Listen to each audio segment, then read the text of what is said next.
خدا کو بھول گئے لوگ فکر روزی میں، خدا کو بھول گئے لوگ فکر روزی میں، رزق کا خیال ہے رازق کا نہیں۔ روزی اگر عقل سے حاصل کی جاتی تو دنیا کے سارے بے وقوف بھوکے مر جاتے۔ رازق کو بھول کر رزق تلاش کرتا ہے، کتنا غافل مجھے آج کا انسان لگتا ہے۔ لوگ تم سے جو چاہے چھین لے، تم سے تمہارا رزق کوئی نہیں چھین سکتا۔ انسان رزق کے لیے دور دور تک جاتا ہے مگر رزق دینے والے کو بھول جاتا ہے۔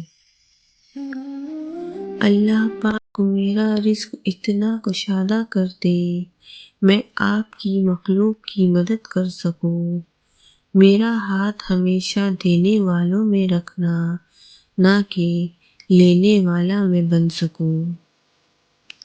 جب تمہارے گھر رزق میں تنگی محسوس ہونے لگی تو اپنی بہنوں اور بیٹیوں کو دعوت پہ بلا لیا کرو۔ تم چاہے جہاں بھی ہو رزق تم کو ڈھونڈ کر تمہارے پاس پہنچ جائے گا۔ رزق کی خاطر لباس گندا کرنا ضمیر گندا کرنے سے بہتر لگتا ہے۔ جو انسان اپنے حصے کی روٹی بھی بانٹ دیتا ہے اس انسان کا رزق کبھی کم نہیں ہوتا۔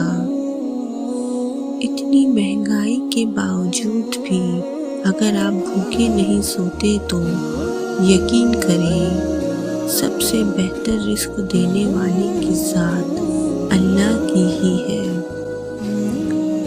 اگر رزق عقل مندی اور دانش مندی سے ہی ملتا تو جانور اور بے وقوف زندہ نہ رہتے، بھوکے مر جاتے۔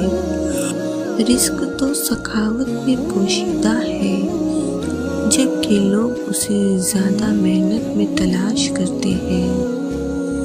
3 چیزوں کو ہر کوئی اپنا لے، صبر، شکر، رزق حلال۔ دن میں رزق تلاش کرو اور رات میں اسے تلاش کرو جو رزق دیتا ہے۔ جب رزق آ جاتا ہے تو لوگ راستہ بھی بدل کر گزرتے ہیں، سہارا بننا تو بہت دور کی بات ہے۔ رزق محنت سے آتا ہے اور شکر سے بڑھتا ہے۔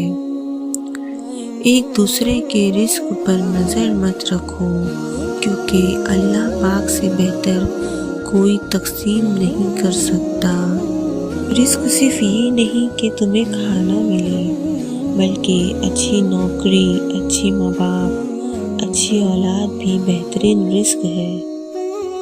دانت نعمتیں کھاتے کھاتے ٹوٹ جاتے ہیں لیکن زبانیں شکایتیں کرتے کرتے نہیں تھکتی۔ جو پرندوں کو بغیر مانگے رزق دیتا ہے وہ تمہاری دعا کیسے رد کر سکتا ہے؟ رزق حاصل کرنے کی بھاگ دوڑ بیشتر مردوں سے ان کی ذاتی زندگی کا حسن چھین لیتی ہے۔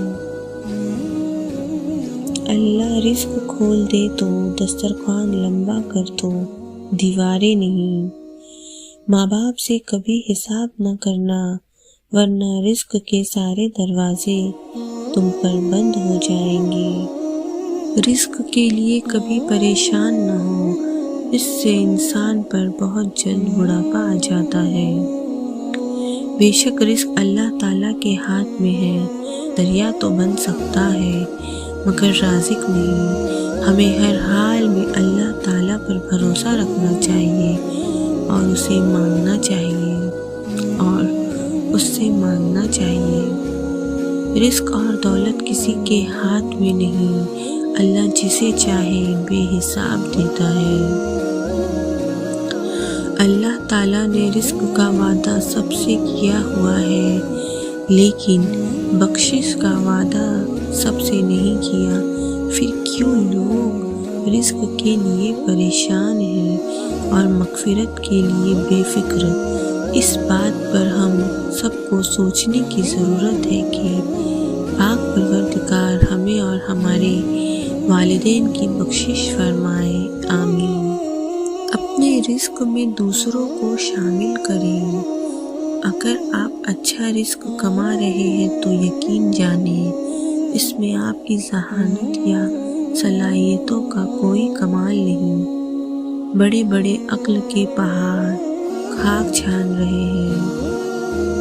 اللہ میرے رزق کی برکت نہ چلی جائے تو روز سے گھر میں کوئی مہمان نہیں ہے۔ آج کا انسان رزق کے لیے پریشان ہے اور مغفرت سے بے فکر۔ مشکل اپنا حل اور مہمان اپنا رزق ساتھ لے کر آتا ہے۔ رزق کا ملنا تمہاری قابلیت نہیں بلکہ رب کی عطا ہے۔ جب رزق میں تنگی محسوس ہو تو غور کر لیا کرو کہ ماں باپ کے لیے دعا کرنا تو نہیں چھوڑتی۔ رزق اور موت کا خوف نہ رکھو، یہ اختیار صرف اللہ کے پاس ہے۔ بے شک نہ کوئی تمہارا رزق چھین سکتا ہے اور نہ ہی موت دے سکتا ہے سوائے اللہ تعالیٰ کے۔ رزق کا وعدہ ہے، سبھی اس کے لیے پریشان ہے۔ مغفرت کا وعدہ نہیں لیکن کسی کو پرواہ ہی نہیں۔